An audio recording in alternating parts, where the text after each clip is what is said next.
Hello, welcome to a brand new season of Politics. It's been that long since we've done one of these. We were briefly working it out before we started going on air. It's going to be at least 10 weeks, so it's probably like 11 weeks. But next episode, we'll tell you how long exactly it was that we didn't do this. It was an entire year, that's what it was. Well, anyways, we're on season 3 now, so as always, but why we start a new season is there is no reason for it. But we should briefly go over all the topic areas we haven't discussed over the last 10 weeks at least. So if you really care, I guess you could try and ask Jeeves to tell you about them. So yeah, there was the Greek debt crisis that got quite a lot worse or badder, as some people would say in the field. And now no one even cares about that. The migrant crisis was news 10 weeks ago, but it's now so much more. Yes. It's awful, but then it was bad 10 weeks ago. It was 10 weeks ago. It was horrendous, and it's spiraled. So we will be talking about that this week. It's got so much worse. The Labour leadership contest was interesting. 10 weeks ago, they were picking who they were gonna fight with. I don't know. It's not like Pokemon, is it? You sort of choose who you're sending into battle. Which you're going to choose? Andy Burnham, I choose you. Yeah, that sort of thing. But at least that's near the end of it now. So we can talk about. I say we can talk about the interesting bit. We can talk. It's near the end, so we can talk about the end bit. Yeah. And big celebrity gossip news this week. So that's always good. It's a winner. Celebrity gossip news you hadn't heard of, despite this being one of the few times we're actually talking about celebrity gossip that is interesting, unlike most of the times when we literally just stick it in at the end to fulfill the celebrity gossip quota. We have 10 minutes worth of normal news and then 10 minutes worth of celebrity gossip, and most weeks we kind of go, right, okay, we need to be searching the celebrity gossip quickly before we get on air. It divulged into me reading out Daily Mail celebrity headlines, which is an interesting one. But anyway, so do you want to start with the migrant crisis or the Labour leadership contest? I feel we should start with Labour leadership because that is strictly political. I know everything's politics. Yeah. And nowadays everything's celebrity as well. So some sort of tagline for us there. But nice. Yeah, Labour leadership contest. It's basically turned into Corbyn versus not Corbyn. Yes. Which in a way is nice to see that Labour have sort of thought, oh, hang on a minute, maybe we should be left wing. Like the fact that that's happened, I find quite appealing.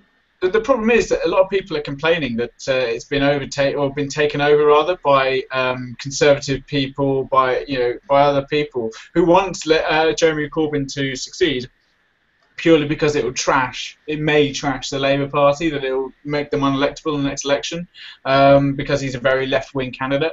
So that's the problem at the moment. But I think I've seen a lot of it kind of on Facebook. Guys, let's sign up. It'd be so funny to if we just trash it, everyone's like, oh yeah, let's do that.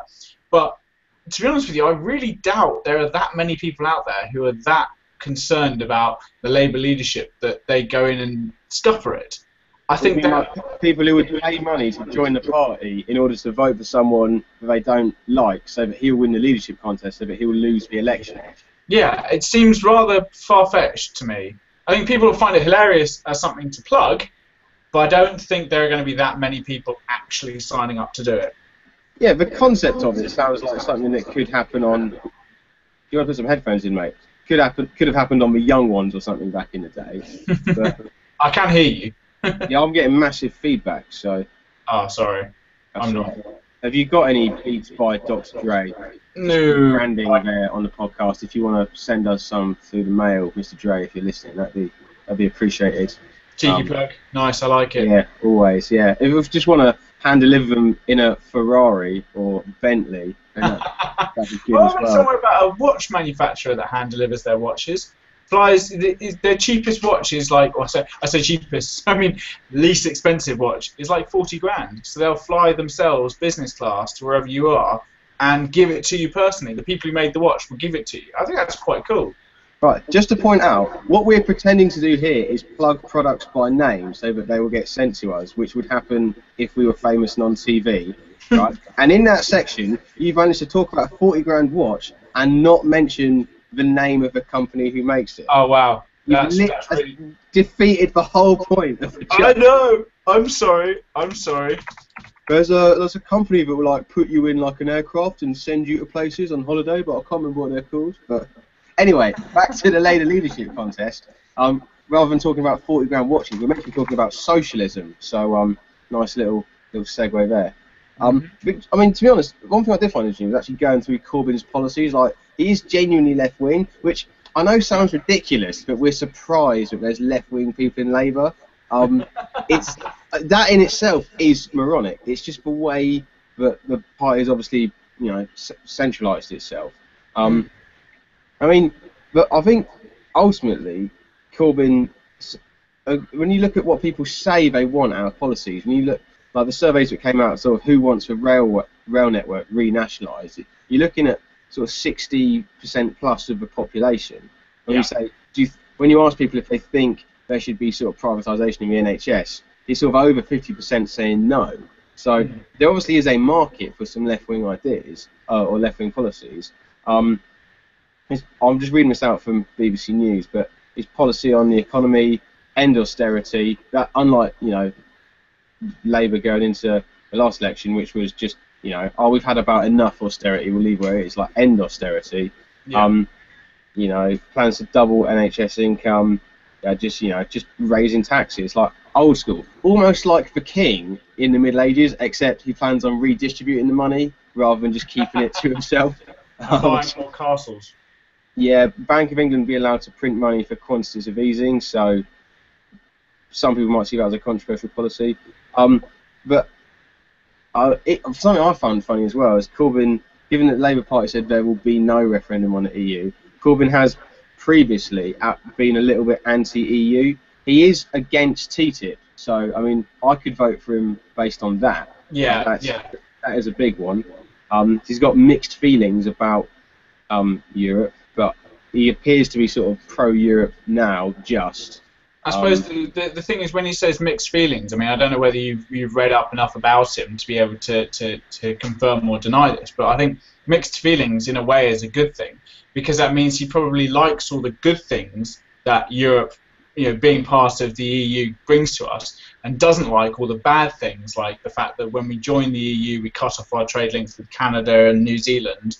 Not completely, but they certainly reduced them in favour of higher trade with the EU, which has been a detriment to our economy, and also TTIP as well. If he's against it, then he's against sort of the European Union, certainly keeping it under wraps and not informing the general population of something that could actually seriously hinder governments as a whole, and prevent improving the power American companies have within the EU.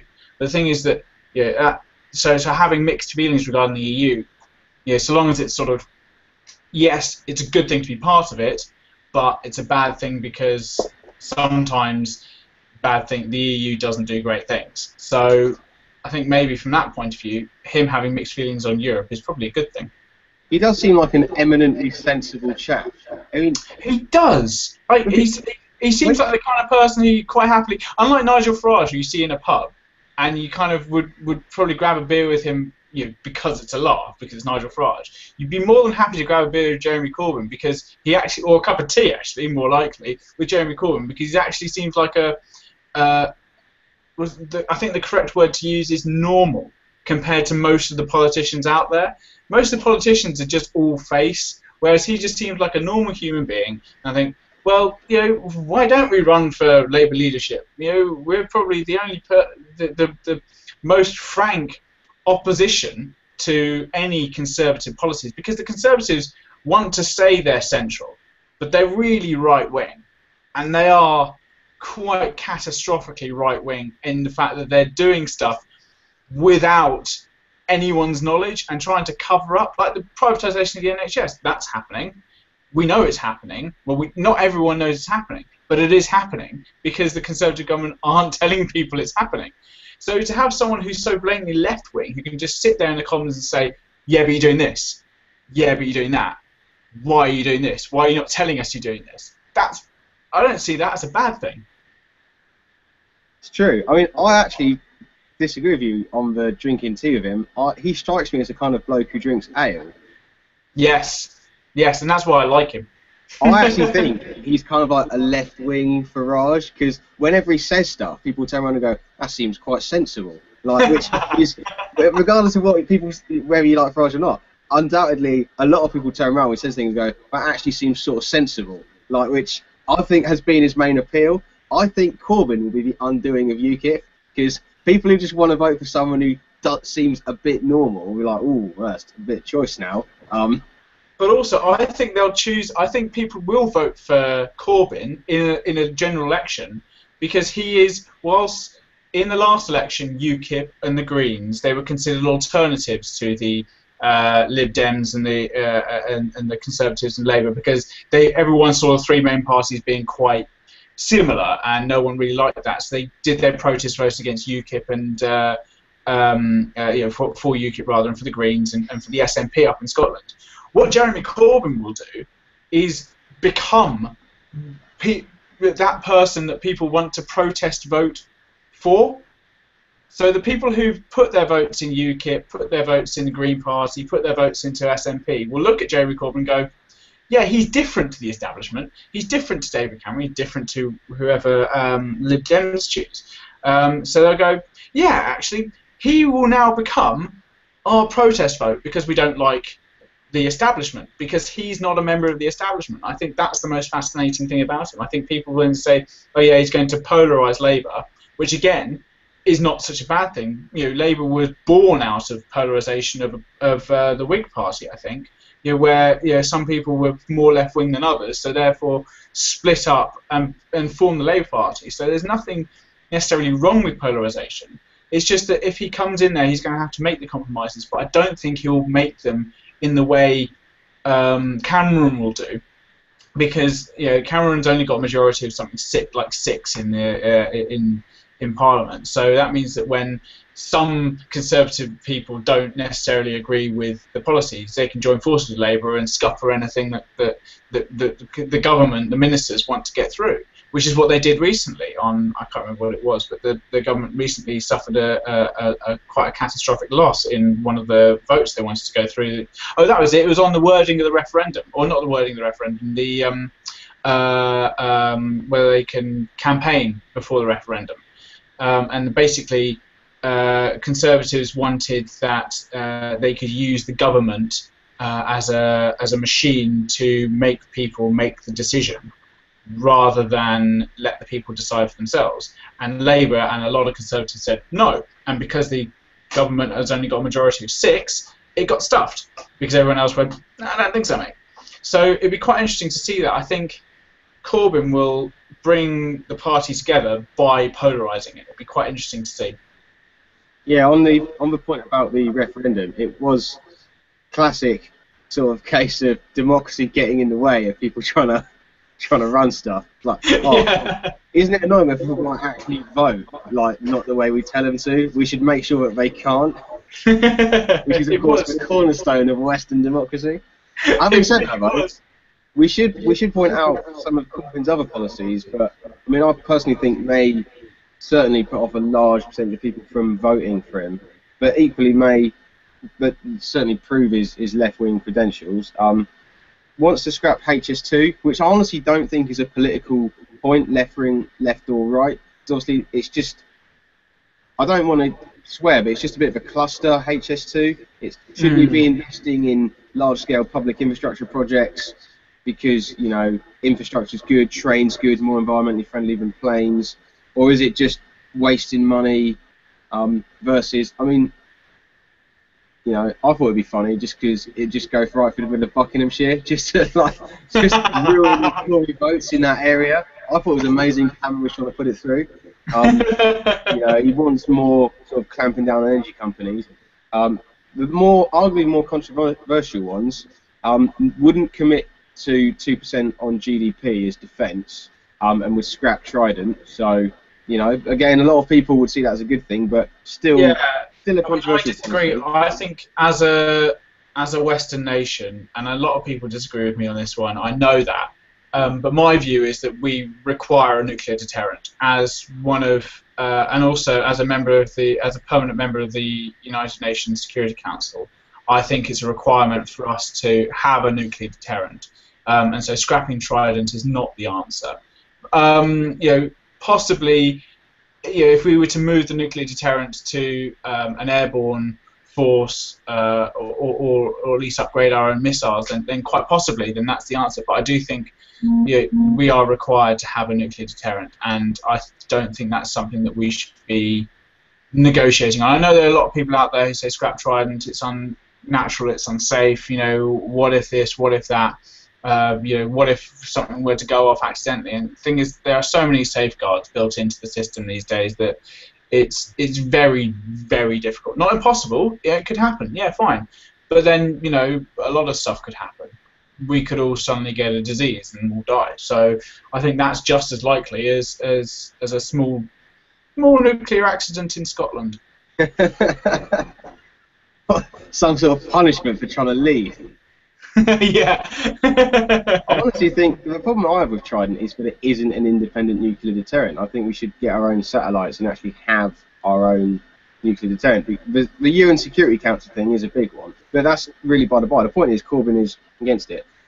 Arguably his two most controversial policies, one is on housing. He's called for an extension of the right to buy scheme, which was for council tenants, is now for council tenants and social housing, because there are no council houses in this country, because they're all run by housing associations. So, extending it to social housing wasn't a new policy; it was just the logical extension of the previous bad policy. But extending right to buy to private tenants, which I think is a bit of a can of worms. That one. I mean, I've got no issue with that. But this is the position I'm coming from. Okay, the industry I work in, obviously I'm an estate agent, so I work in the industry of buying and selling houses. Now, when you sell, buy-to-let landlords are people who have cash in the bank and they want to invest their money into something that's going to make the money over time, and that's the idea. Is you stick it in a property, it's going to make you 4%, 5%, whereas if you stick it in a bank, it's going to make you 0.5%. So logical thing is to stick it into property. The problem is, from our perspective, and this is going to sound really selfish and really self-serving, but from our perspective, if you sell you're an estate agent, that's the whole point of the role, is to be self-serving. But no, if you sell a property to a buy-to-let landlord, okay, although it's going to be a quick transaction, you're going to get paid and you've done your best for your client, that property is not going to come onto the market for maybe 10, 15 years. So what you're doing is you're selling yourself out of the market, because more and more properties are being taken up by buy-to-let landlords, buy-to-let investors and landlords. The property is going to be almost permanently out of the market. You sell that to a buy-to-let landlord, and they take in tenants who are there for. You've got to remember, tenancies generally only last for a year. In this country, yeah. Yes, and they move on, and people tend to move on to properties to other properties within a year of having moved in. So what you got to say is, yes, extend it, but they have to have been in the property for 5 years, maybe not even that. Bring it down to 3 years. Okay, that property is then bought by the tenants, and then you can. I think that's great, because then that means someone else owns a home. The buy-to-let investor has made his money back and then some, because obviously the market's moved on. But I think there should be a way of saying, right, okay, if you, in the tenancy agreement, saying, look, if you decide to stay for 3 years, you have the right to buy the property, but you already guarantee a price based on the last 3 years of property growth or whatever. So that's the way to do it. That's the way to control it. And I think that's a good thing. I think that there should be more people owning their own homes. I mean, yes, we're unique in Europe in the fact that more people own a property here than rent, which I think is a good thing, because in France and Germany everyone rents. They don't buy, they just rent. So I do think that it's a good thing. I think one of the key issues in it is, like, it kind of is, I don't know what to sound paraphrase as well, but in a way it's anti-capitalist, not in terms of like capitalism is the best thing ever, but in terms of like the right to sell is what you have. Like, if you're like, you know what I mean, like in a traditional exchange, it's the seller can refuse to sell if they don't want to. Like in theory, in Tesco, the person cashier could refuse to serve you because they don't like you. Obviously, they would get hauled in sharpish. But equally, you know, a private business, you know, the builder or got builder or electrician or someone, if they really think that they are not going to get paid by the person they're dealing with, they think the person's dodgy, they can turn down business. And well, right to buy like off of like, you know, publicly owned / council properties kind of made sense because they were. I say it made sense. It was a terrible policy, but like no one individually was being affected. It was affecting like the government's bank balance, which is obviously everyone's bank balance, but it's so far removed from how it impacts you personally.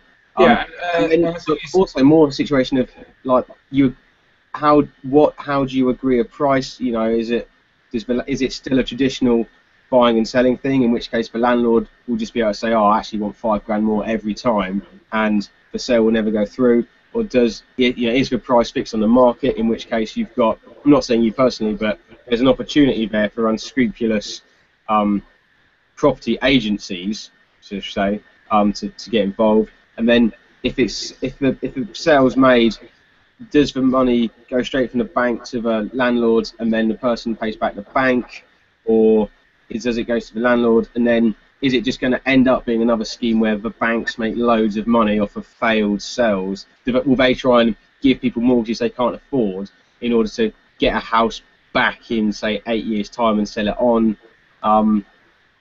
You know, there are a lot of really worrying issues about it, which when it was done at a public level against councils, this kind of stuff was more heavily regulated. I think I could be wrong on that, but these kind of issues didn't seem to come up so much. But I think when it's done on private issues, it could. And also, I think that'll mean that anyone who is a buy-to-let landlord or has money in property, because there's people out there who, not that they've gone and bought a second property, but you know, parents have died and they've, you know, kept the house. You know, they might be 60, they've just about managed to pay off their own mortgage and student loan. Actually, they didn't have one because they got paid for by the government or whatever. And then, you know, relatives died, or you know, brother and sister have had a third sibling who's died, and that's kind of family wealth. Which, I mean, I don't want to get into whether that's a good thing or a bad thing. That's, you know, I'm sure you can write essays in uni about all that sort of stuff. But you know, this isn't, you know, not every property is owned by someone who's, you know, operating at, you know, 99% debt, and they've got 6 properties, all buy-to-let mortgages, and they've literally got no money. But in 30 years' time, they'll be incredibly rich because obviously risk-reward in that. So I think that's an issue. But anyway, we should move on from housing. The feedback's horrendous because finally, foreign policy. Mr. Corbyn has called for radically different international policy based on political, not military solutions. In the Middle East, you should talk to everybody to secure peace. He would look to withdraw from NATO and is opposed to airstrikes against, well, it's BBC, so they say so-called Islamic State, but ISIS, IS, ISIL. We'll go with IS. Daesh. Yeah, true. But yeah, withdrawing from NATO, quite a big one. Although weirdly, not that big, because France did it and they got welcomed back in. So a little bit prodigal son there. I'm going to take my and do what I want. And then 20 years later, oh, can I come back? It's like, oh, go on then. Let's sacrifice a cow and have a big dinner. No, I do honestly think that withdrawing from NATO is a bad thing. But as you say, France did it. I didn't know they did it, but they got welcomed back. But you know, but we would also be welcome back. Let's be honest. We're such busy mates with the Yanks that actually, you know, the idea of us leaving NATO is like kind of, well, they've gone for a bit, but there'll be new elections next year, so we'll get them back soon enough. But I've got no problems with finding a political solution. My only problem is, I mean, when it comes to dealing with the Middle East, my views are exceedingly right wing. I'd rather just push the red button on the whole place and just be done with it. I'll make sure I edit that bit out of the podcast. Yeah, I mean, just on the people who are causing other problems, like ISIS, or Daesh, sorry, Daesh. I'd much rather use that word because it's rude to them. So I'm going to get blown up soon. It's true, yeah. I mean, I don't think they were probably fans of this podcast anyway. But if they are tuning in, then we'll take listeners till we can get them. Yeah, I mean, let's be honest. If they do watch it, then that'll improve our viewership by 1. Yeah, which will be what, 100% increase, something like that. No, it's infinite percent increase. You need to have at least 1 for it to be 100% increase. That's a An good point. increase of 1 is an infinite percentage of an increase. I like that. Anyway, that's Corbyn covered. Migrant crisis. We'll do that next week because we're sort of running out of time.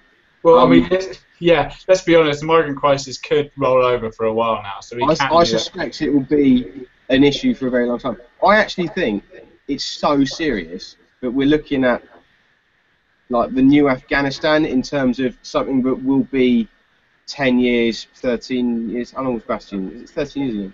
And you know what I mean? It's the next thing that will be overarching news for that long. Yeah, dominate the news for so long. No, I totally agree with you. I think that it's such a problem that, and we were discussing it this evening, my family and I were discussing it this evening, is there's no sole obvious solution to the migrant crisis. Are you just trying to look really intellectual? I'm not like, we were discussing this over dinner, and then we retired to the library and discussed it further. Hey, just because we have cigars and port in this family does not make us that middle class, all right? But no, I do agree with you. Like, it's such big news, but right now, Ukraine isn't in the news. Like, there's arguably a war going on. People are like, yeah, whatever. Migrant crisis is serious, so I think we'll be fairly safe to discuss this next week. Yeah. So we should move on to celebrity gossip. Yes. Which I can't believe you hadn't heard this. I know. I can't believe it either. I'm like, what? I mean, obviously, there's always like boring celebrity gossip going on, like I don't care about. But Kanye West, Yeezus, Kanye, has said he'll run for president in 2020, which is the most incredible news. So basically, Blazarian 16 and then Kanye 2020. Yes, I'd like to see him try.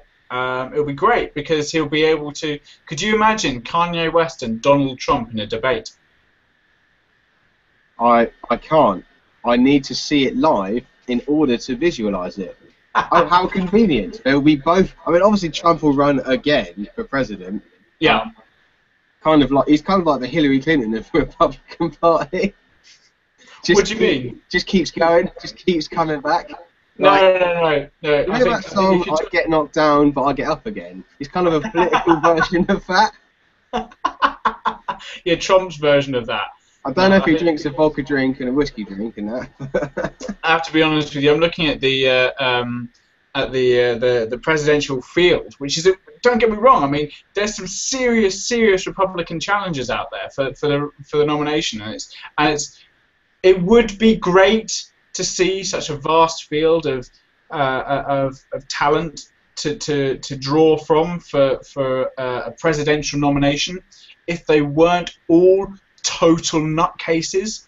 There is not a single liberal man among them. They're all completely insane. They're all gun-toting, redneck hotheads, and they will quite happily just go over to everywhere in the world and say, we're Americans, we have the right to be here, therefore we will shoot you, and then walk away, because that's the American way. And they're just, I don't understand why anyone in their right mind would slightly vote for them. But it's scary because there are so many people out in America who think, well, we've had 8 years worth of the Democrats, so let's go for something different now, because the Democrats are the reason we're in this whole mess in the first place with the financial crisis and all that. And people don't realise that actually it's 2008 that happened under the last Republican president, but people forget that because the Republicans make them forget that. They're very good at doing that and forgetting their own past. And the problem is the Democrats don't really sort of think they can challenge that, because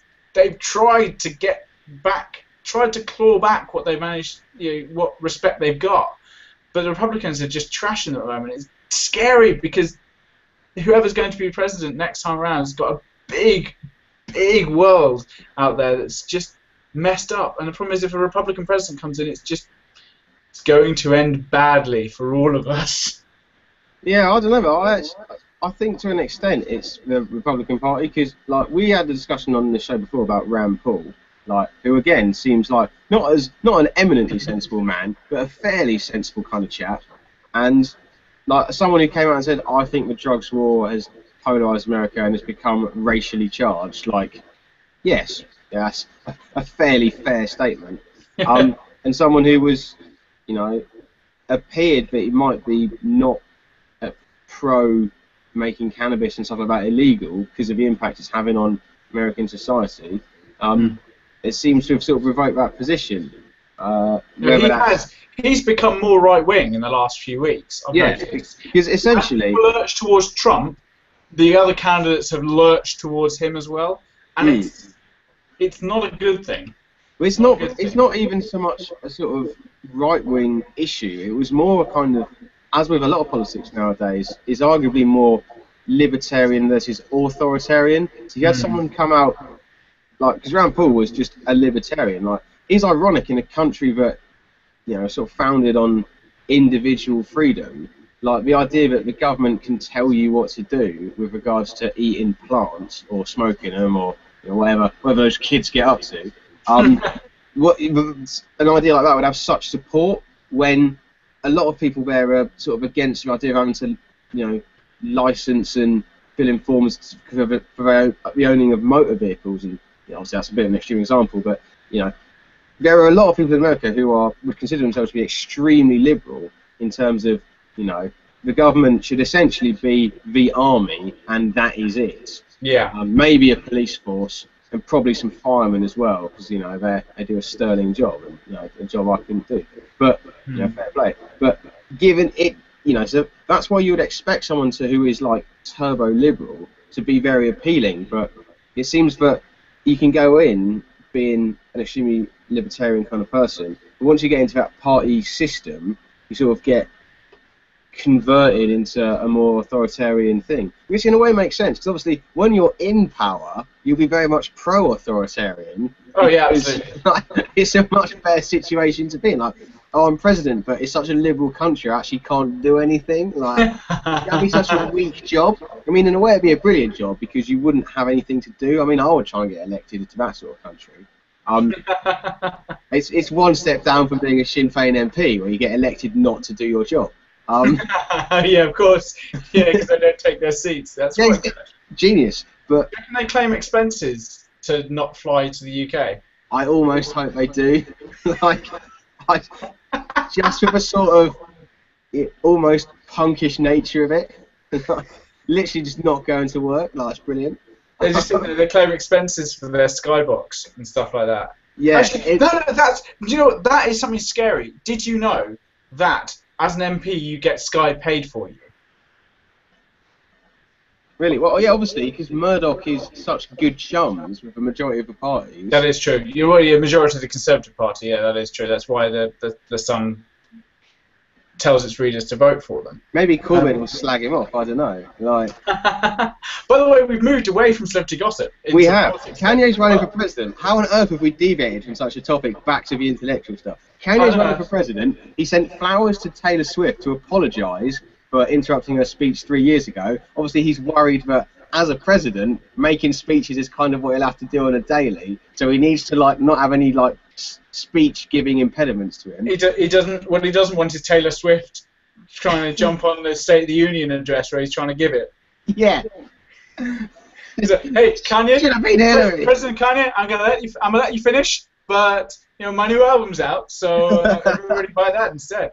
Well, yeah, but then Taylor Swift said she would happily be his running mate. I don't know if Kanye's confirmed that, but you got to admit that'll be a power couple politically. They would get a lot of votes. No, it'll be Jay-Z will be the running mate, won't it? You would think that, but Kanye is prone to do some rogue things. So mugging off Mr. Z at the last available moment and getting Taylor Swift in. Because she's probably got more Instagram followers, so... That is true. However... Vote for me, get some free songs. I can see Kanye making, one of his pairs of shoes the vice president. I can see that as I can definitely see him doing that as I don't need no help. It's possible, but I mean, when you think about it, Kanye's first couple of albums were brilliant, so Yeah. his speeches should actually be fantastic. He is a wordsmith when he's not talking about himself. That's Kanye's main downfall, is his love of himself. Problem So is, he will if he's giving a rename the speech on the United economy, States. where he has to talk about something that isn't Kanye West, he'd probably be brilliant at it. So But he won't call it.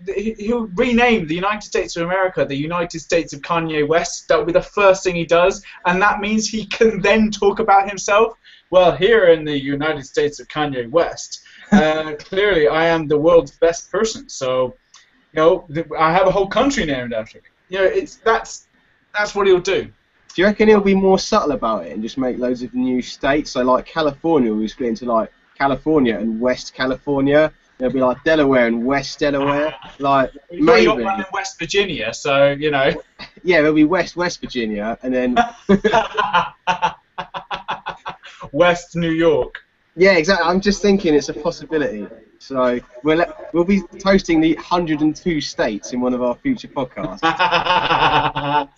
But yeah, as you said before the show, the prospect of Kim Kardashian being the first lady, really, that worries me more than Kanye being president, because Kanye being president is something we can all laugh about and have a joke, but with Kim Kardashian's history of husbands, there is no telling that she could actually be a first lady at some point, having ditched Kanye and got someone else. You know, and that truly worries me. To an That extent. she can have any influence. Yeah, to an extent, I'm really excited about it. I just like the idea conceptually that in the future, Heat magazine and like Time magazine will be the same publication. No. It's the fact that Keeping Up with Kardashians will turn up into more of an episode of The West Wing than anything else. Yeah, and we find out that some of their sisters, like what are they called? They all got names beginning with K's in it. So Chloe, Courtney, Tom. Tom. I don't know. Oh, yeah. One of them's like, there's two of them who are like younger. It's like I'll take your word for it. 17 and mate. 19, I've I got a clue. think. The only Yeah. reason they're famous is because their dad defended O.J. Simpson. Yeah, but one of these younger ones, who I think is like a half sister, is dating Harry Styles, so he's quite famous as well. He can be like Secretary of Defense or Secretary of State or something. I just like the idea that one of the Kardashians would turn out to be some like turbo politician genius, and actually everyone will be there at 2024. Like, yeah, she did a great job. Like, Yeah, the country's for 4 years on she's its managed to knees. keep Kanye in the White House. Yeah, they paid off all of the US's debt, like because the amount of like merchandising they've done brought in so much revenue from like other countries. Like the American tourist industry has generated a surplus of like several trillion. Like Kim Kardashian's next novel has been basically like everyone in China's bought one. There's like 1 billion copies sold. Like I think there's a lot of scope in this. Do you know what? Talking of money and US rappers, do you know where I'm going with this? I don't. Are we about to talk about Ty Dolla $ign, my favourite US rapper? All right. No. We're about to move on to someone who I hear coming out of your mouth a lot, old 50 Cent. Oh, 50 Cent, yeah. He's yes, oh, his bankruptcy. We've missed so much in this 10 weeks. This is like a feature-length episode. I've just realised. It is, and like, because we're cracking on. We're approaching an hour. Well, We're approaching 45 minutes. Yeah. On 45 minutes. We'll cut it at 50. I've got to go to bed and. Me too. But no, quickly. Kanye West, not Kanye West. 50 Cent filed for bankruptcy. Basically, that means that although he's really rich, he hasn't got any money, so he doesn't have to pay the $5 million fine for the sexual harassment. No, it wasn't sexual harassment. It was something or other. Basically, he like retweeted a sex tape or something along those lines. Yeah, essentially what happened was he dated this girl. Then this girl broke up with him. Then she slept with someone else, and the other person videoed them having sex. Then that other person sent the sex video to 50 Cent, who then put it out on the internet with his own narration underneath it.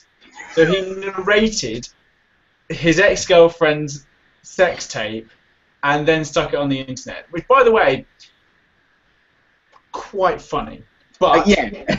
not not great for the woman involved. I can understand that, but then maybe she shouldn't have allowed it to be filmed in the first place if she knew about it, of course. So a little bit amusing, bit of a practical joke out there, gone too far because the guy's actually a celebrity, and he's been forced to pay $5 million. He's worth nearly $200 million himself. So I think it was $180 million, something like that.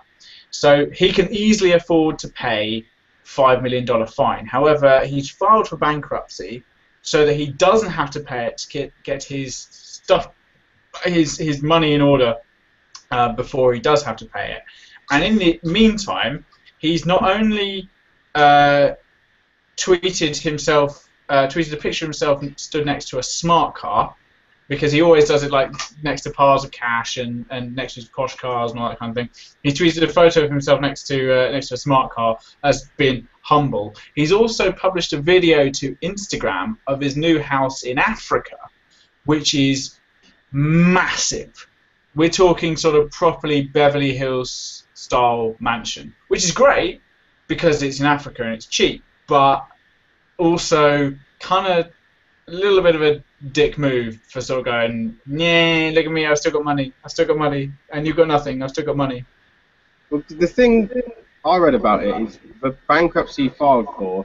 If I'd known we were going to talk about this, I'd have got the article up to check it. It's like some sort of technical, like Article 32, something like that. Section 11.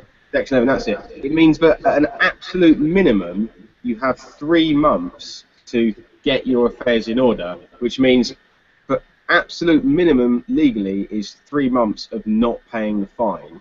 Yeah. Which is probably a sensible thing. Maybe he's got some of his money in like long-term investments. You know, like if you've got an ISA and you take it out too early, you lose like 180 days interest. So maybe he wants to get it out from, you know, sources with less of a fine kind of thing. But it did seem like quite a sensible thing to do, given that he can't be the first person to have had to pay like court fees and gone, oh, you know, Article 11, I need some more time to do this. Yeah. But yeah, but that's a minimum. I mean, the maximum is... There's probably no maximum, let's be honest. It's the US, so I'm sure as soon as you get tied down in court, you've probably got as much time as you need. Yeah, I mean, so he could actually not pay the fine, but he can't also reinvest any money he takes out because he's filed for bankruptcy. So he can't borrow money, he can't reinvest any money he takes out of investments to pay the fine. So that's kind of the bad thing. But that is only in the United States, which is why he's building a house in Africa, because now he's just going to take all of his money out of the States and put it in Africa, where I'm sure there's I don't mean to be racist, but a Nigerian warlord who said they'd be more than happy to take it for him. So, you know, a cousin of some description. So yeah, so it's you know, I don't think she's ever going to get any money from him. Probably not. No. It's ironic for a man who was literally wrapped in I get money. Have a baby by me, girl. Have a baby by me, baby, be a millionaire. I'll write the check before the baby comes. Who the hell cares? Evidently, Mr. 50 Cent cares, because unless his cut-off is like 4.9 million, like he was happy to write a check for 1 million, but if he gets stung for 5 million, it's like, oh, no. Article 11 bankruptcy, like, this isn't happening. Yeah, you're right, love. Yeah, 5 million is just a little bit too much, you know, out of the 180 that I own. Had she gone for 1 million, he would have written a check before the court case came. Who the hell cares? And it would have been shorter than 9 months. Yeah, exactly. Sending checks to shorties. Nice little rap joke for you there. Anyone who gets that. Yes, indeed. But I mean, his first album was Get Rich or Die Trying, so. I mean, you can't blame his girlfriend for taking his advice. Fair enough. This is honestly a story that keeps on giving. As the Democratic nominees for the 2020 election, Kanye West and his running mate 50 Cent. I know they hate each other, but how great! 50 Cent quit music because it was his third album, which was Curtis, against Kanye's second album. Yeah. And Mr. Cent said publicly, if Kanye sells more than Scandinavian says with mine, I will quit music like permanently. No, he said, yeah, he actually said it wasn't quit music. He said that he would not make any more solo albums again. So he's still done stuff with other people, but he's never made another solo album. It wasn't quit music; it was make another solo album. But yes, he did say that, and Kanye West outsold him. He should have just done a D12 thing like Eminem and been the lead singer of the band, like,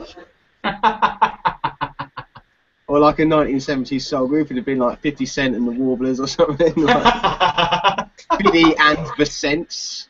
Oh, nice! I like it. But I do like the idea of him being a lead singer of a rap group called the Warblers. I think that's quite cool. I think you're on something. We need a better name.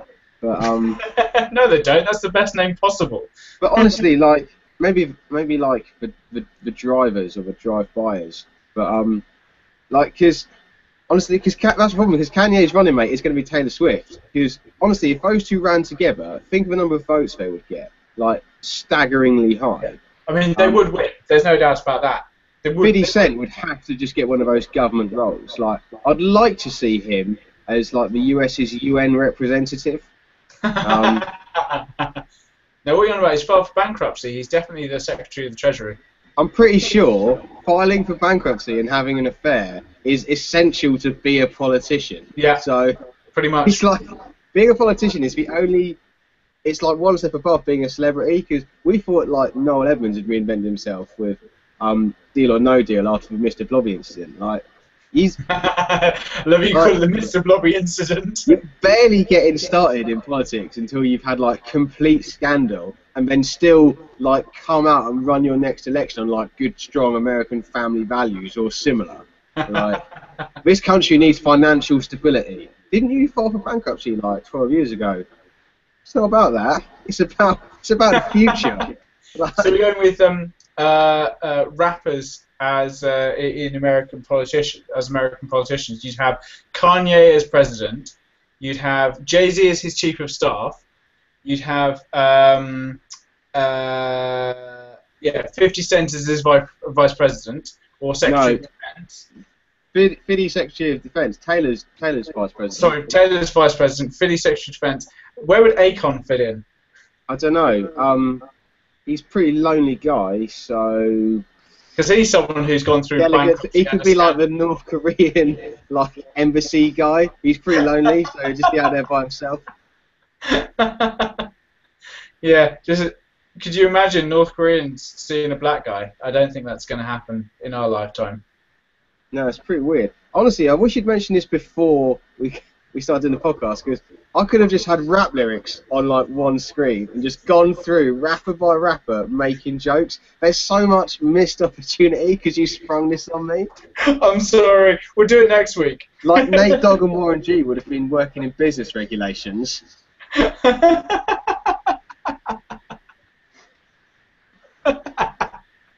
Oh dear, so much. So much opportunity. Anyway, I think this has been quite a good episode. So anyway, we must get to bed. Any closing remarks? Okay, we should season 3. We should do like closing remarks. I might just start quoting Sun Tzu. Journey of 1,000 miles begins with a single step. Or a stair lift if you're old. Yeah, that sounds good to me. Yeah, brilliant. Anyway, see you next week. We'll try and make sure that the gap until season 3, episode 2 isn't another 10 weeks. Anyway, thank you very much. See you next week. Bye for now. Bye.